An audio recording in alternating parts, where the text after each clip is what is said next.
Hello, my name is Joshua Knox, and on behalf of the Walt Disney Company, I want to welcome you and yours to our 2020-2021 business report. Our company, like many others, has had a tough year and a half, but we expect to come back strong. To start the presentation, I want to ask if any of you have strong emotional ties to our company. Mhm. And if you do, did they develop as an adult or as a kid? For all you that answer, we want you to know that we are working hard to please you and millions of other people around the world. Without further ado, let's get started. The two things that I'm going to break it down our presentation is if you can dream it, you can do it, and there's still imagination in the world. For if you can dream, we can do it. I'm going to break it down to our pandemic era strengths, which were Disney Plus and the NBA bubble, and defining ourselves with the Fox acquisition and our streaming plans. With there is still imagination in the world, I'm going to talk about reopening our movies, our theme parks and cruises, as well as movie theaters reopening. And I'm also going to talk about moving forward as we start to restart our operations and our predictions and plans for 2022. The first one is the pandemic era strength in Disney Plus. Disney Plus was launched in late 2019, and it is something that throughout the pandemic gave us a way to present our content to people when they couldn't go out to the theaters and see it themselves. So as you can see along the sides are six of our biggest originals that we had during the time, as well as on Disney Plus. We had a back library of content from across Disney, Pixar, Marvel, Lucasfilm, and the newly acquired 20th Century Fox. As you can see by this chart, when we started Disney Plus, we had about 10 million subscribers when we launched. We moved to in February 2020 having 28.6 million subscribers. In May of 2020, 54.5 million. In August of 2020, 60.5 million. In December of 2020, we had 86.8 million. And in March of 2021, we had 100 million subscribers for Disney Plus. One of our other biggest strengths of the pandemic era was the NBA bubble, which took place at our worldwide sports complex in our campus in Orlando. Was a massive deal for everyone here. We had a almost nightly advertisement for the Walt Disney World Resort as it was beginning to reopen. It also shined a spotlight on how we handled things and how the NBA as a whole handled things. And at the end, we got a great championship with the Los Angeles Lakers winning that year. And overall, it just showed the strengths that we have as a company to work with outside people and allow them to have a spot that they could use in these ever challenging times. Ooh. And for defining ourselves, I have the Fox acquisition.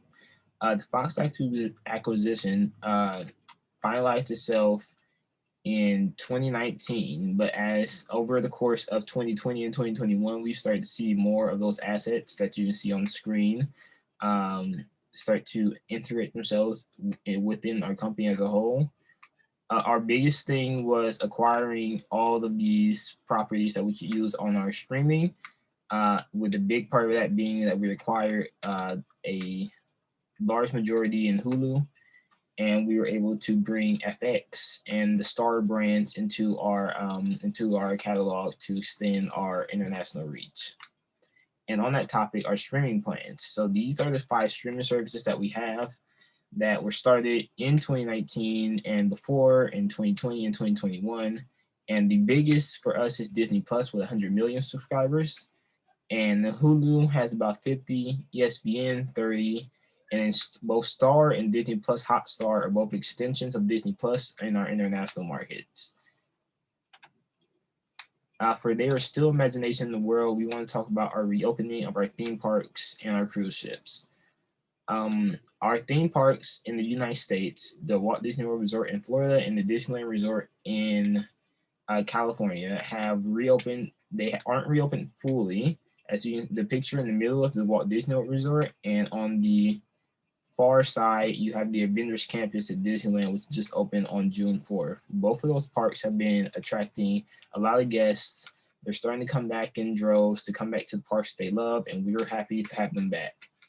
And on the other side, you see one of our cruise ships. Why our cruise industry has not been able to restart yet, so we have not gotten the green light from the government. We hope that we can reopen those ships as soon as possible. We do have a new ship that we're going to talk about later in the presentation. It's called the Disney Wish, and it will launch in summer of 2022. But we hope that we can put people back on cruises so we can do what we love and entertain them while they're there with their families as soon as possible. Another phase of our reopening is movie theaters. Movie theaters are a big part of our operation and our company as a whole, because that is where you all, the consumers, get to go see what we have worked for years for you.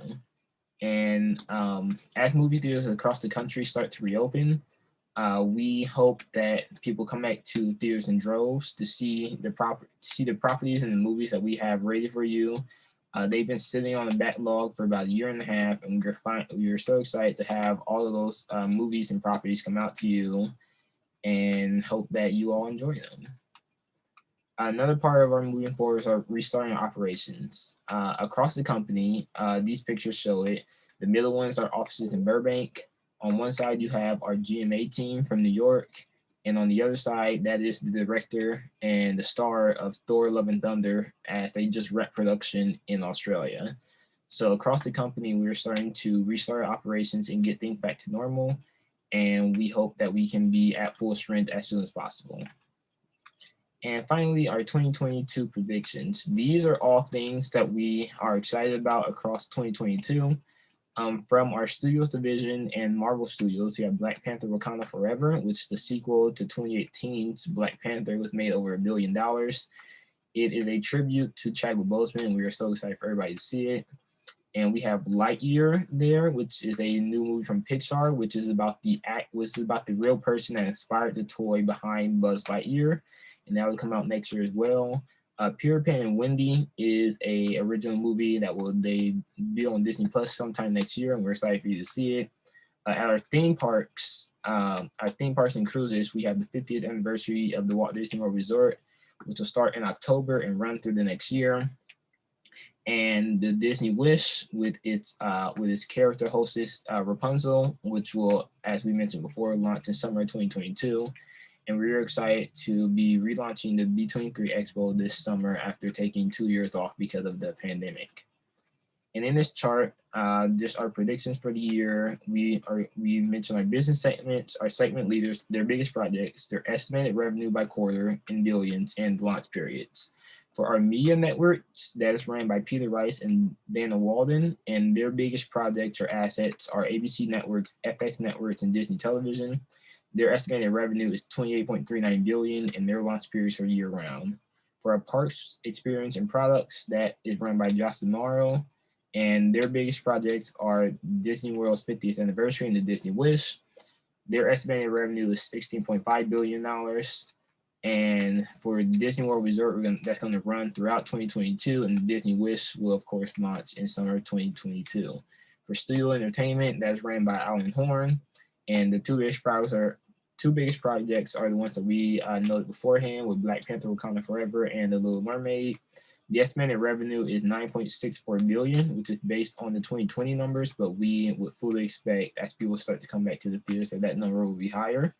And the launch period for those two movies are Black Panther dated for July 2022 and The Little Mermaid just for 2022. And our final one is Direct to Consumer International, and that's run by Kareem Daniel. And their biggest projects or assets are Disney Plus, Hulu, ESPN Plus, Star Plus, and Hotstar. And their estimated revenue is $16.97 billion, and their launch periods are year-round. We hope that this provided you an insight into our company, and we are so excited to move into 2022 as we start to recover from the pandemic.